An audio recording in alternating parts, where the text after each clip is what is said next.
The brain energy theory suggests that mental disorders are metabolic disorders affecting the brain.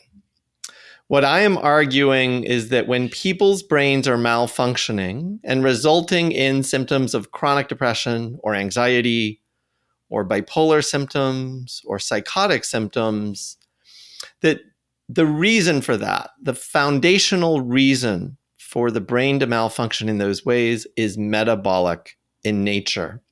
And in fact, understanding this opens up entirely new ways to think about and to treat mental illness. Welcome back to Metabolic Mind. I'm your host, Dr. Brett Scher. Metabolic Mind is a nonprofit initiative of Bazooki Group where we're exploring this connection between metabolic health and mental health and metabolic therapies like ketogenic therapies as treatment for mental illness. And today we're joined by Dr. Chris Palmer once again to dig deeper into this concept of mitochondria and how mitochondria play a role in mental health and mental illness, and also about just brain energy and how the connection between brain energy and mitochondria. Now, if you're interested at all in mitochondria and mental health, you've probably heard of Dr. Chris Palmer.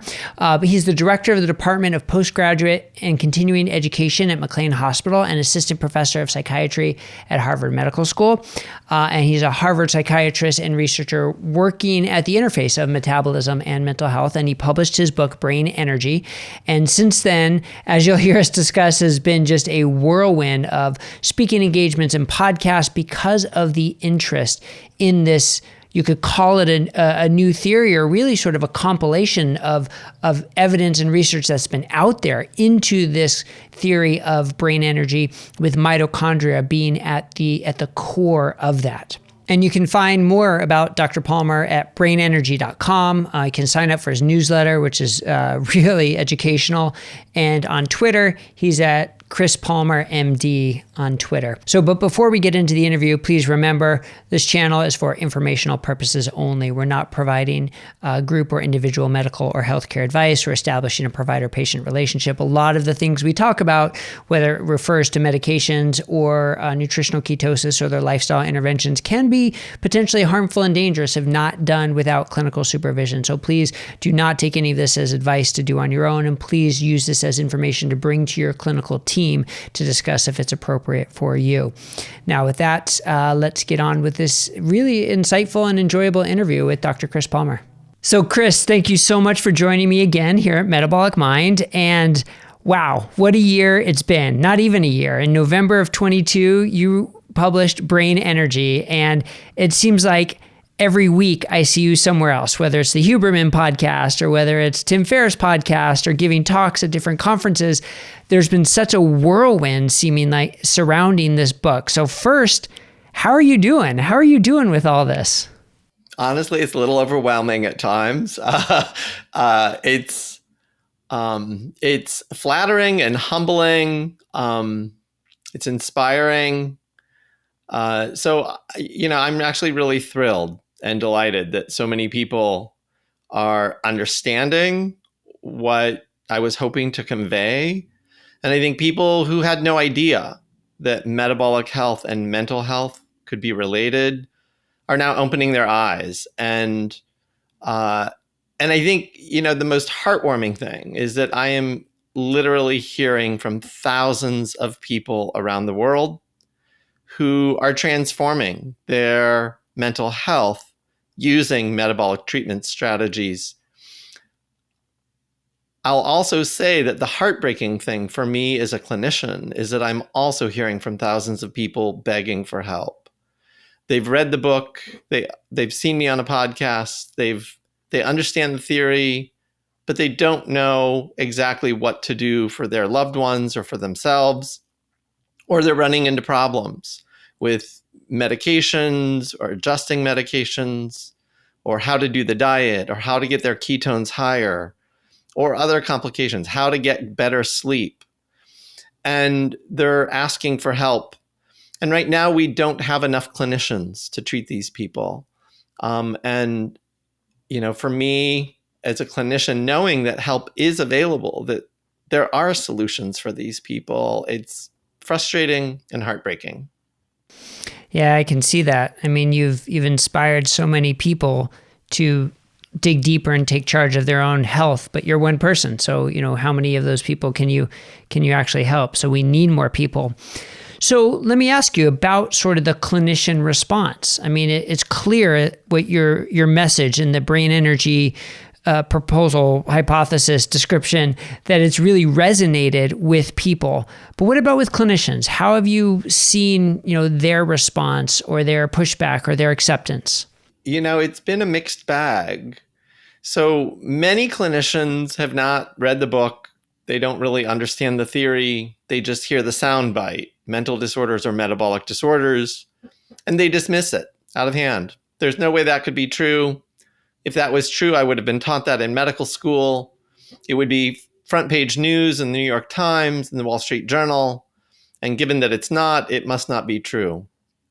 The really inspiring thing is that leading scientists, psychiatrists, neuroscientists, and others have been hot on this trail for decades. So some of them are feeling like it's about time. Why? It's about time people are talking about this. We've been trying for years to get people to take this seriously. What's taken so long? And then, what's really inspiring for me is when I hear from clinicians who say, I was really skeptical. I didn't think this could possibly be true. But one of my patients read your book or watched you on a podcast or heard about the ketogenic diet for mental illness, and they did it themselves. And before my eyes, I'm seeing this patient that I have known for years transform into a new person. They're coming back to life. Their symptoms are diminishing or completely going away. They're able to function in ways that I've never seen before. And so now I'm sold. Chris Palmer, I'm sold. Like, what can I do to help, or what can we do? And, there's the old saying, seeing is believing. And this can be really hard to believe, that a diet or that the other strategies outlined in brain energy could actually restore the health of somebody with schizophrenia or bipolar disorder. It can be really hard to believe. But when people see it and see the transformations in front of their own eyes, it becomes real. Yeah, that is powerful. I mean, as a clinician, to see your patient transform and then to sort of dig deeper and figure out why and understand that, oh, it was because of this brain energy concept. It was because of this metabolic intervention. But you can understand sort of the skepticism, right? I mean, how difficult it is to treat someone with quote unquote treatment-resistant bipolar disorder or schizophrenia or major depression.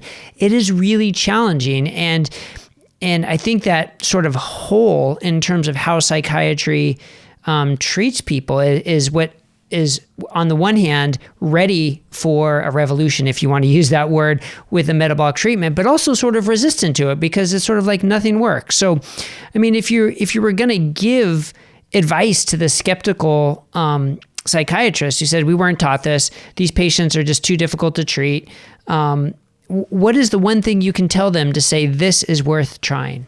The one thing that I would say that usually gets the most traction is that although you may have your own ideas about what the ketogenic diet is and whether it's a dangerous diet or a fad diet or just a weight loss craze, in fact, the ketogenic diet is a 100-year-old evidence-based treatment for epilepsy. It can stop seizures even when medications fail to stop seizures. And it turns out, as you know, as a mental health clinician, we use epilepsy treatments in tens of millions of people every day who have mental health disorders. And some of them are on label, meaning the FDA has approved their use for the specific condition, but the overwhelming majority of them are off-label treatments, meaning that we use epilepsy treatments for a wide range of diagnoses, even though we don't have randomized controlled trials, because we know that if something stops seizures, it may, in fact, be able to help people with mental disorders, whether it's a mood disorder, a psychotic disorder, anxiety, a substance use disorder, an eating disorder, dementia. We use them for almost everything. And so in that respect, the ketogenic diet is nothing new. It is an evidence-based treatment for epilepsy. We are using it off-label right now, quote unquote, in people with serious mental disorders. And lo and behold, it's working. That is powerful. 100 years of clinical experience and decades of research in one brain disorder that is closely linked to another. I can see how that's so powerful.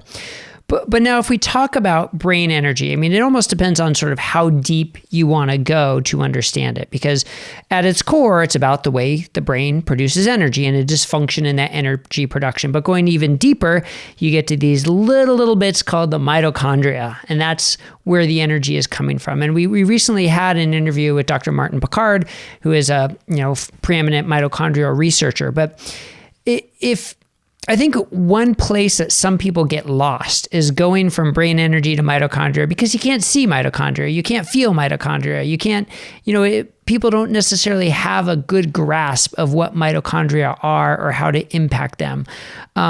So how do you like to connect the dots? And that could be for physicians too, right? Because how many everyday physicians, unless you deal with inborn genetic mitochondrial disorders, how many physicians think about mitochondria every day? So how do you help people connect the dots between psychiatric symptoms, brain energy production, and mitochondria at the core? Most people have heard that or were taught that mitochondria are the powerhouse of the cell. And so they create energy. And that is really the play on words for brain energy. And there is no doubt they serve that role and they perform that function. They take food and oxygen and turn it into or transform it into ATP, the energy molecule of the cell.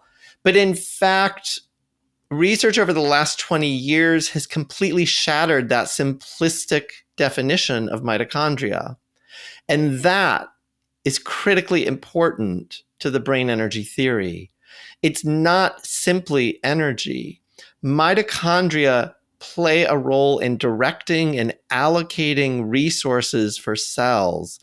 And that means that they are taking food, and some of it, most of it, is getting turned into ATP, but some of it is getting turned into serotonin. Some of it's getting turned into dopamine. Some of it's getting turned into cortisol. And in fact, mitochondria play a critical role in regulating all of those molecules that I just mentioned. And anybody familiar with the mental health field will know, wait, neurotransmitters and hormones, we know that those can become dysregulated or imbalanced in people with mental illness. Mitochondria are a way to understand that dysregulation or those imbalances. Mitochondria play a role in inflammation, turning it both on and off. Mitochondria play a role in sending signals to the cell nucleus, meaning they play a role in epigenetics, or the expression of different genes at different times. Mitochondria are sensing our environments, and that means sensing levels of stress, sensing the food we eat, sensing the levels of oxygen, but they're also sensing blood glucose levels and other things and responding appropriately. And here's the shocking thing, and Dr. Martin Picard is one of the pioneers in this field. Mitochondria play a role in our response to trauma, psychological, and social stressors. And that is powerful because we know that trauma and psychological and social stressors play a role in mental illness. We have known that for millennia, but we've never understood exactly how it works at a biological level. And so in many ways, mitochondria are a way to begin to connect the dots of the mental health puzzle. Neurotransmitters, trauma, stress, drugs and alcohol, sleep, all of these things are either impacting mitochondria and metabolic health or being impacted by mitochondria or metabolic health. And in some cases, they are bidirectional relationships. And once and for all, it's a way to connect so many dots that we've long been trying to connect. So it's a way to connect physical health with mental health. We have long known that people with mental disorders have numerous physical disorders such as heart attacks and strokes and obesity and diabetes. We've long known that. We have also long known that they die early deaths. This is a way once and for all to connect those dots, and more importantly, for us to be able to help people heal and recover. Yeah, you brought up so many important issues in that answer right there, because people will say, well, no, mental illness is genetic, or they will say, no, it's because of neurotransmitter imbalance, or they will say it's because of prior trauma. And all of those three things are true to a degree. They are all related. But the question is, how are they related and what impact do they have? So would you argue the underlying theme to all of those is mitochondrial function? You know, for some people, this seems too hard to believe. And I just want to share at least one kind of perspective of why it shouldn't be so hard to believe. Mitochondria are performing the task of metabolism, which means they are performing the task of taking food and oxygen and turning it into energy and building blocks for cells. Metabolism is essential to life. Without metabolism, we die. That means a heart attack, a stroke, anything that stops metabolism stops life. If you look up any poisons, a poison that can kill a human being in a matter of minutes or hours, almost always, without exception, works at the level of mitochondria. Because mitochondria are essential to life. They are essential to living organisms. And the other parts of the machine, the other parts of cells, yes, they can get damaged too. But when they get damaged, they don't result in immediate death. Damaging mitochondria does result in immediate death. So in a way, mitochondria are the most sensitive and necessary parts of cells to keep the cell functioning. And so when there are problems with mitochondrial function, there will be problems in the way that cell functions. It can become overactive, it can become underactive. And that's one of the critical paradoxes of the theory, is that it can be either one. But that helps us understand what would make the brain malfunction, and why would different parts of the brain become overactive, and why would other parts of the brain become underactive, and why does that abnormal activity wax and wane throughout the day? Why does stress make it worse? Why does sleep deprivation make it worse? And this is a way for us to finally, in a coherent and cohesive way, put the dots together and understand the biology. Now, I do want to say this. If you actually do a deep dive into the science of mitochondria and how exactly do they send all of these signals to the DNA, and how exactly do they regulate the release of serotonin, and what exactly are they doing to turn inflammation on and off, there is a tremendous amount we do not know. This is an emerging field. It's like opening a door into an entirely new universe. And there's so much we have to learn. There's so much we need to know. But regardless of that, regardless of all of the unknowns and all of the uncertainty, this information, this insight allows transformation in the mental health field. As you said, there's so much still unknown, which in a way is what can be frustrating for clinicians, say, I don't have time for that. Wake me up when we know more kind of answer that.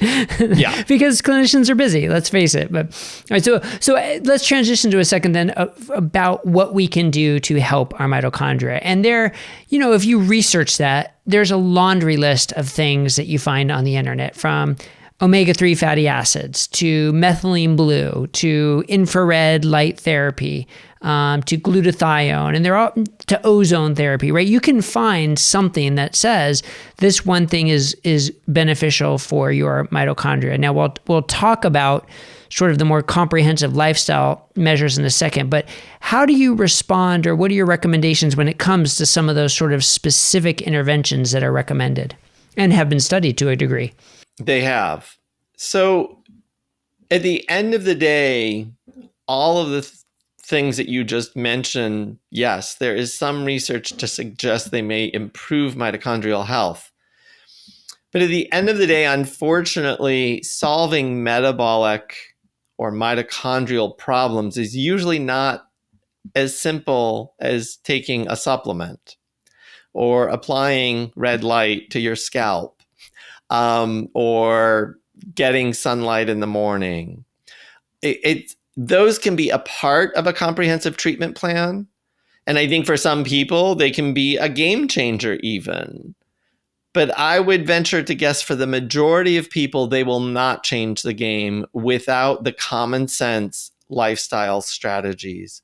And the reason is because so one clear mitochondrial toxin is alcohol. And if somebody is a heavy alcoholic, they are drinking a gallon of vodka every day, throughout the day, they are poisoning their mitochondria.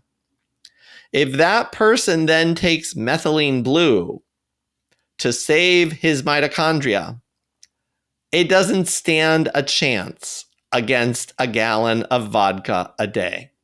The gallon of vodka a day is a much more potent toxin to mitochondrial health than anything methylene blue will be able to reverse or ameliorate. And so we need to think about comprehensive lifestyle strategies. The good news is they're not rocket science. They're things that most people already know. Healthy diet, good sleep, some exercise or movement, and other things. Yeah, and I mean, and that's an extreme example about the vodka. That certainly happens, but you could say the same thing for someone who's sleeping 5 hours a night and who's eating packaged, ultra-processed, nutrient poor foods and not exercising, and the same thing. And then they get the infrared light therapy and the glutathione and the methylene blue, and it may help a little bit, but it's not going to undo the damage or correct it. Yeah. So when it comes to the specific lifestyle changes that can be beneficial, obviously a big discussion from you, from us, from others is ketogenic therapy. And not that that's the only way to do it, but what is unique about nutritional ketosis, ketogenic therapies that can uniquely impact mitochondrial health? So in my mind, we have decades of neuroscience research looking at the effects of the ketogenic diet on brain function. It changes neurotransmitters and inflammation and the gut microbiome. And all of those things are known to play a role in mental health and metabolic health. But in fact, I think the money really is on mitochondrial health. And so anything that mimics the fasting state, so that could be fasting itself or a fasting mimicking diet, such as the ketogenic diet, will stimulate two processes. One is something called mitophagy, which is getting rid of old and defective mitochondria and replacing them with new ones. And the second is something called mitochondrial biogenesis, which is the production of more healthy mitochondria, or hopefully healthy. For people who have rare mitochondrial diseases where they have genetic abnormalities coding for proteins that make up their mitochondria, mitochondrial biogenesis would not produce healthy mitochondria in those people. They would probably replicate more unhealthy mitochondria. But for the overwhelming majority of human beings on the planet, stimulating mitochondrial biogenesis will stimulate the production of healthy mitochondria. And it's those two things. It's the process of getting rid of the old and defective mitochondria and replacing them with new ones and increasing the supply of mitochondria in cells that I believe is kind of the healing potential of the ketogenic diet. And that if people do that over years, a few years, that they may actually experience long-term healing, so that if they go off the diet, they may not have a relapse of symptoms, at least not right away. So you said years. Now, we hear reports of people starting a ketogenic diet and symptoms improving within days or within weeks, within months. But you said years. Now, I know this is outside of research and sort of what you think in your clinical experience and what you know of triangulating all the data. Why'd you pick years for long-lasting improvement? So I chose years because of the evidence that we have in neurology with epilepsy. Is that when there's no doubt, people can get relief of symptoms, dramatic improvement in symptoms, and even full remission of symptoms within days or months. And that's usually the goal, and that's usually the expectation, is within days or months, people will be experiencing dramatic improvement in symptoms. So for symptoms of severe mental disorders like schizophrenia, I usually tell people to give the diet at least 3 months. They usually do not. I have not typically seen reduction in psychotic symptoms in days. It usually takes many weeks or 2 or 3 months, and sometimes even 4 months for some people.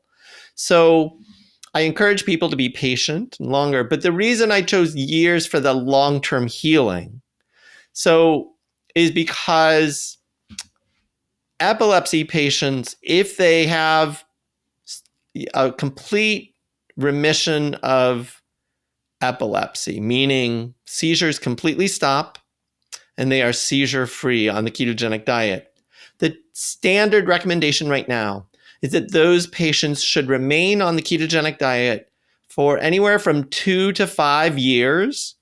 And it's usually clinician discretion based on a lot of information about the patient's presentation and medications and long-standing history, response to the diet, and other factors. So you're having a medical professional who's a specialist in epilepsy and ketogenic therapies make an informed decision about how long you should stay on the diet. But for most centers and most neurologists and epilepsy specialists and dietitians working in that space, it's 2 to 5 years. And after 2 to 5 years, they ask the patients to transition away from the ketogenic diet, and they jointly decide what kind of a diet is the person going to go back to, hopefully not a junk food diet. But they try to figure out what type of a diet will the patient transition to. The majority of patients, more than 50% of those patients, will remain seizure-free when they transition off the ketogenic diet. Now, it's not 100%. There are patients with epilepsy who've been on ketogenic therapy for over 40 years because every time they stop the diet, their seizures come back. And there are some rare genetic disorders that GLUT1 deficiency syndrome, in particular, that is a genetic disorder. It is permanent and fixed. And the primary therapy for that disorder is, in fact, the ketogenic diet. And the ketogenic diet is a lifelong treatment for those people. There's no going back. But for most people, like the famous Charlie of the Charlie Foundation, he's no longer on a ketogenic diet and yet remains seizure-free. Yeah, that's a very interesting parallel that if it's that way for epilepsy, as best we know, maybe it'll be that way for mental illness as well.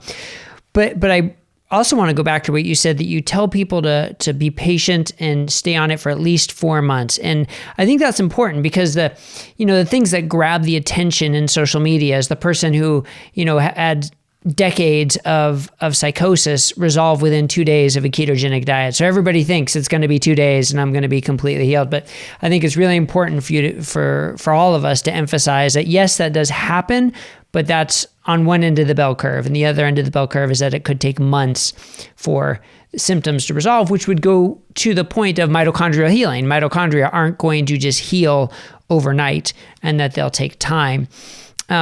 Which brings me to sort of another question of, though, digging into what does it take for mitochondria to help mitochondrial health and to help with this connection of metabolic and mental health. Because it's clear, look, if you're on a standard American junk food diet and you improve your diet in any way, some things are going to improve. So we hear, omega-3 fatty acids and fatty fish are good for brain health. Blueberries and, dark leafy greens and phytonutrients are good for brain health. But the question always becomes, is that enough? Like you'll likely get some benefit, but is that going, in your opinion, will that impact mitochondria? Will that start the healing process? Or does it truly have to be this metabolic switch of ketosis to see the mitochondrial involvement and improvement? I think it really depends on the person and the severity of their symptoms or the severity of their metabolic health. So if a person is relatively healthy but has very mild anxiety, and there's no clear psychological or social reason for that anxiety. So both the patient and clinician, family members all think like, no, there's a problem here. This isn't normal. The person's normally not this anxious. We don't know what's going on. This doesn't even make sense. There's nothing really in his life to bother him that much. That person may benefit if that person is eating a lot of junk food, a lot of highly processed foods loaded with sugars and other substances, lots of man-made chemicals and ingredients that we probably don't even know the effect of. If that person cleans up his diet and goes with a more whole food type of a diet, maybe something like a paleo-ish diet that includes some fatty fish and blueberries and other things, that may be enough for that person. And that person may have resolution of his anxiety symptoms. For the patients with severe symptoms like bipolar disorder, schizophrenia, severe chronic unrelenting depression that's maybe been present for years, I think those people, their brains are telling us that there is significant metabolic impairment occurring. And I think those people do need a more powerful intervention. And again, I just want to draw on this simple analogy that is a really powerful analogy. We use epilepsy treatments in psychiatry all the time. Eating fatty fish does not stop seizures. It doesn't. I'm not saying it's not good for you. Sure, it might be helpful. Sure, it might improve some things. But eating fatty fish does not stop seizures. Yet, ketogenic therapy does. And so when we're talking about people with equally serious brain disorders, like severe mental disorders, we need to think along the same lines. That ketogenic therapy is a unique and powerful intervention. And so I think for some people, cleaning up the diet's just not enough. Yeah, I think that's well said. And at the same time, a ketogenic diet may not be enough by itself either. Just like the analogy of the person drinking a gallon of vodka and the glutathione is not going to help. Well, the same thing, the ketogenic diet isn't going to do everything. So we mentioned toxins, you've mentioned sleep. as two very important parts of the whole metabolic treatment. Now, what about exercise? Because we hear a lot about exercise and the benefits of exercise and what does it take, get your 150 minutes per week and it's just the very generic recommendation, or do we need high intensity interval training? Do we need resistance training? If someone really wants to sort of dial in their exercise, it can be confusing. Like, what do I need to do for mental health, for mitochondrial health? And I know the research is spotty, but how do you answer that question of what exercise recommendations to give where you're getting, so to speak, the best bang for your buck? So as part of a comprehensive treatment plan, I think exercise is very powerful. And if you really want to optimize your metabolic and mental health, exercise should be part of your treatment plan.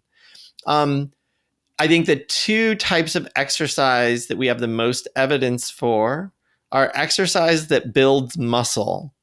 And so that's usually called strength training or weightlifting or whatever. And it doesn't have to be a lot. You can use bands. If you're not strong, you can use a band. You can just press against a table or a door. You can do a wall push-up. Lots of things that you can do to build muscle. If you're stronger than those types of interventions, you want to push yourself. You want to try to build muscle. Not looking for Arnold Schwarzenegger level muscle. Arnold Schwarzenegger level muscle might actually be contraindicated if you're really trying to improve mental and metabolic health, because it's hard to get to Arnold Schwarzenegger without some help, if you know what I mean. So resistance training. And then the second type of exercise that I think we have the most evidence for is zone 2 cardio.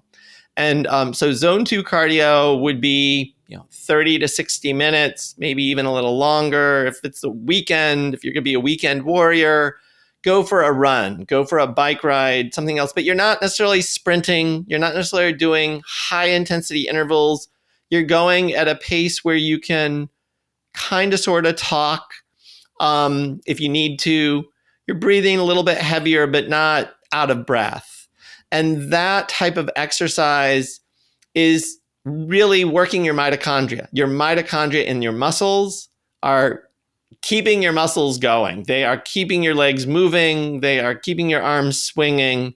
And over time, you're going to build up more mitochondrial health in those muscles.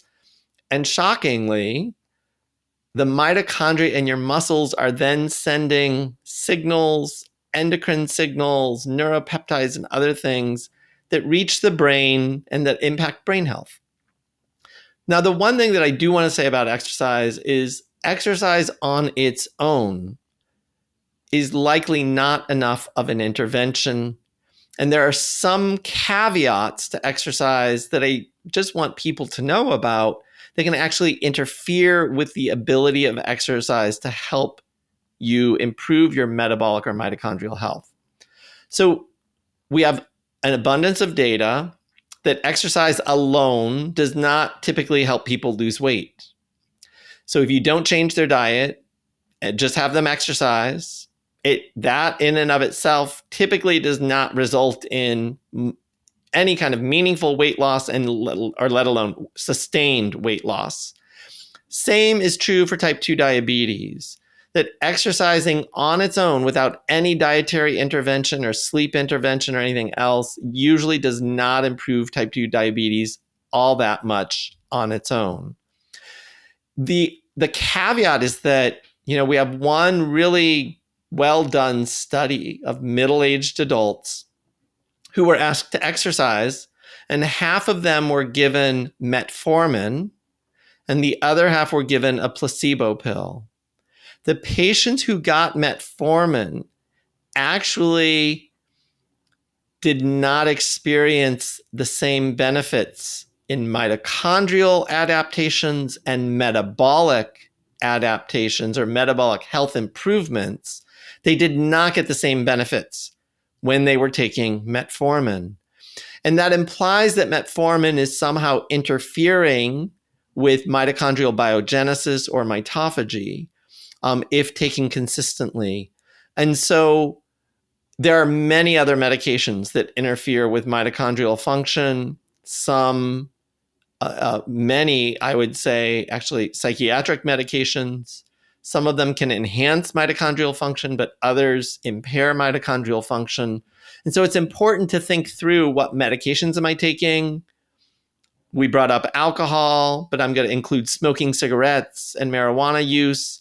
That if you're trying to improve your mitochondrial health through exercise, all of those things, certain medications, alcohol, smoking, marijuana, they're all going to prevent you from getting the benefits that you should be getting. That makes a lot of sense. And I don't mean to put you on the spot, but now are you comfortable calling out one or two of the psychiatric medications that do impair mitochondrial health or mitochondrial biogenesis? Not saying that anybody should stop the medication, not saying that it can't be effective for some psychiatric symptoms, but what are, one or two of the most glaring that affect mitochondrial health? So the glaring ones are many of the antipsychotic medications. So we have long known that antipsychotic medications come with side effects. And the side effects are typically lumped into the categories of metabolic side effects or neurological side effects. And all of those can be understood through their toxicity on mitochondria. So the antipsychotics can cause weight gain, and in some people, it can be massive amounts of weight gain. I have seen people gain 100 pounds within 6 months of starting antipsychotic medicines. The antipsychotics can also cause type 2 diabetes or prediabetes. They worsen everything known for cardiovascular risk. They can increase your blood pressure. They can adversely increase lipids, lower HDL, raise triglycerides, raise LDL. They can increase inflammatory biomarkers. So all of the things that we don't want to do, they are known to do. This is not heresy. It's right on the package inserts issued by the FDA. So for some people, those can impair progress or impair a metabolic treatment plan.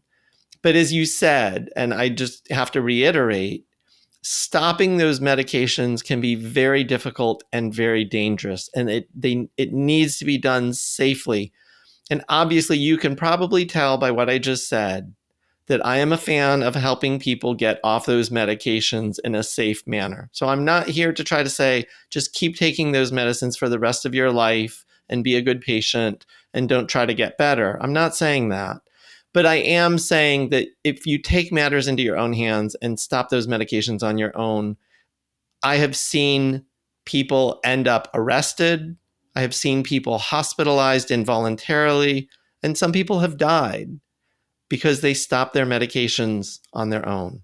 And so please don't do that, because I know that it can be life-threatening and dangerous. Yeah, and I think a perfect analogy is the new GLP-1 receptor agonist medications for weight loss. That you can take it and lose weight. And then if you do nothing else with your lifestyle, as soon as you stop the medication, the weight comes back and more so.